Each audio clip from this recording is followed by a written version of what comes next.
mom says. Sabi niyang sungit daw ng itsura ko.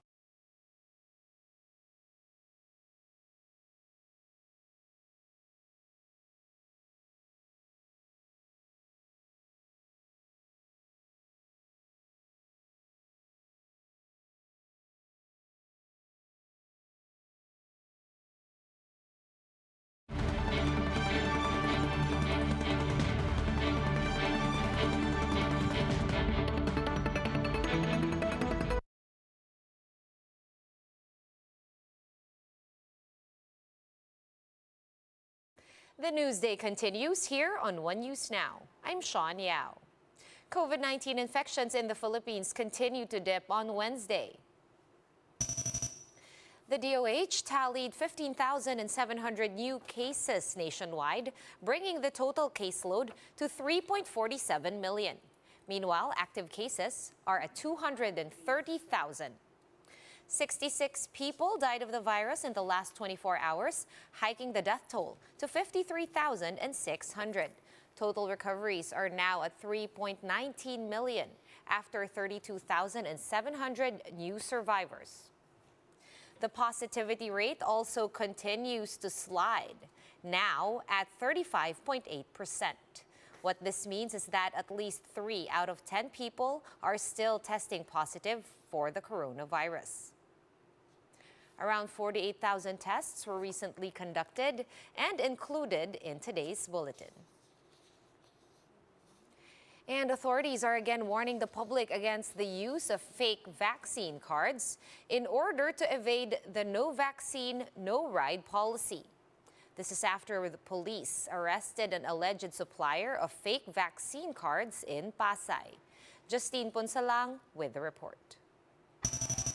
In this police surveillance video, a man can be seen editing what appears to be a normal computer document. But upon closer inspection, the document turned out to be Pasay City's signature pink vaccination card. In another surveillance video, the same man can be seen cutting off printed vaccination IDs. However, this scene is not from any vaccination site, but from a printing stall in Libertad, Pasay, where a vaccination card only costs 100 pesos. Pasay City Police arrested the suspect, who was identified as Marcelo Cabansag, after days of surveillance. This entrapment operation stemmed from an operation where 2 jeepney barkers were arrested on Monday. Their MO, selling fake vaccination IDs to unvaccinated passengers at PUJ terminals. But if Cabansag only sells Vax card for 100 pesos, the barkers' offer is 500 pesos each. Yung nahuli natin kahapon, mayroong connections dito sa nahuli natin kanina. So, yung na-identify na source, so nagkaroon kami ng follow-up kanina ng entrapment operations together with our investigators. Cabansag insisted that his main business is printing services and not selling of vaccination cards. He said he only prints fake vaccination cards whenever people would approach and beg him for an ID due to the government's no vaccine, no ride policy. He also admitted that he has sold a number of Vax cards since December. Binibinta niya yung 100 pesos per piece. As mention niya, nag-start siya ng production noon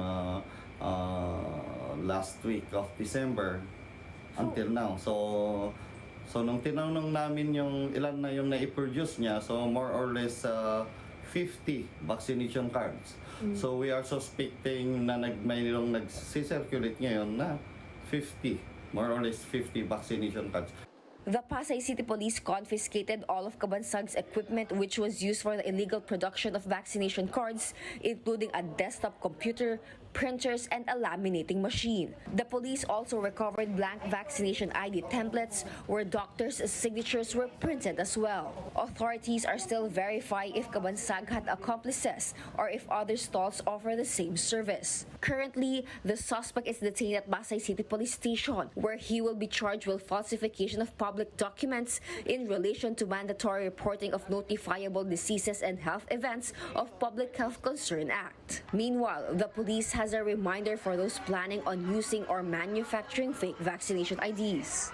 It and showing it every time na makita ka sa checkpoint, sa mga establishment na pinapasok mo, ay falsified pala yung documents, pwede kang alistayin nun. Yun yung risk na isa.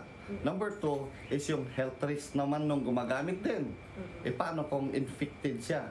For News 5, Justine Punsalang. We are One News.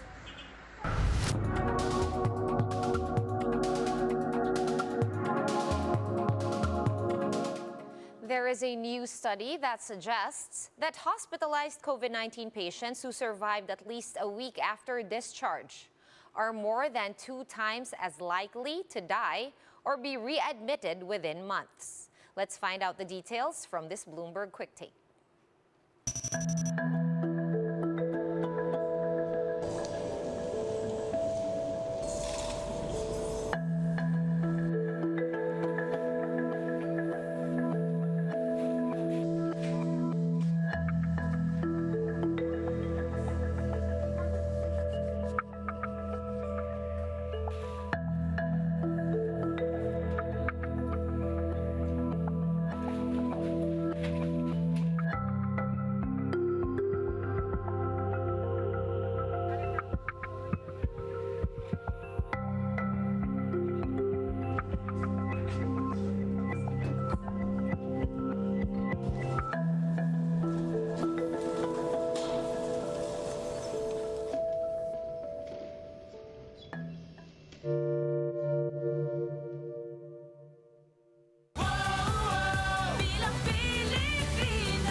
The Commission on Elections says that candidates in the upcoming polls are not required to attend debates.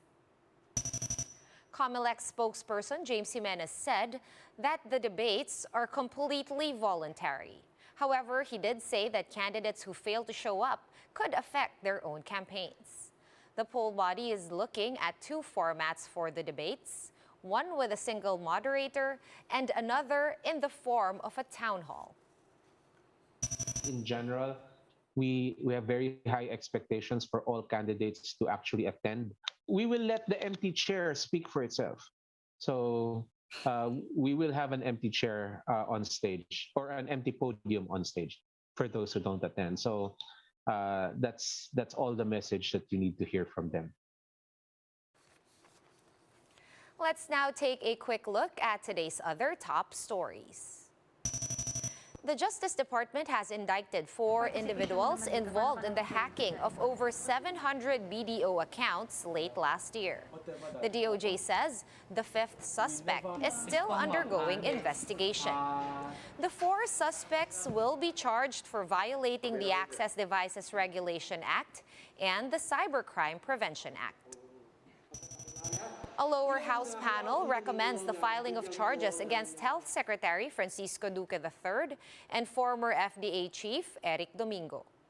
The House Committee on Good Government and Public Accountability said that the 2 were slow to approve applications for COVID-19 medications. And the Octa Research Group says that Metro Manila is now under high-risk classification for COVID-19. This is lower than severe outbreak status that we were on last week. The 7-day average cases in the NCR have gone down to almost 6,300 in the past week, from more than 15,000 in the week prior. Octa expects Metro Manila to be at moderate risk by next week. For more updates, visit News 5, The Philippine Star, and Business World online.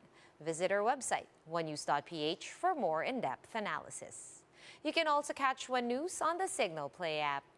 Register for a free account at www.signalplay.com and stream One News live anytime, anywhere. Masks on, wash hands, and stay safe, Philippines. I am Sean Yao. We are One News.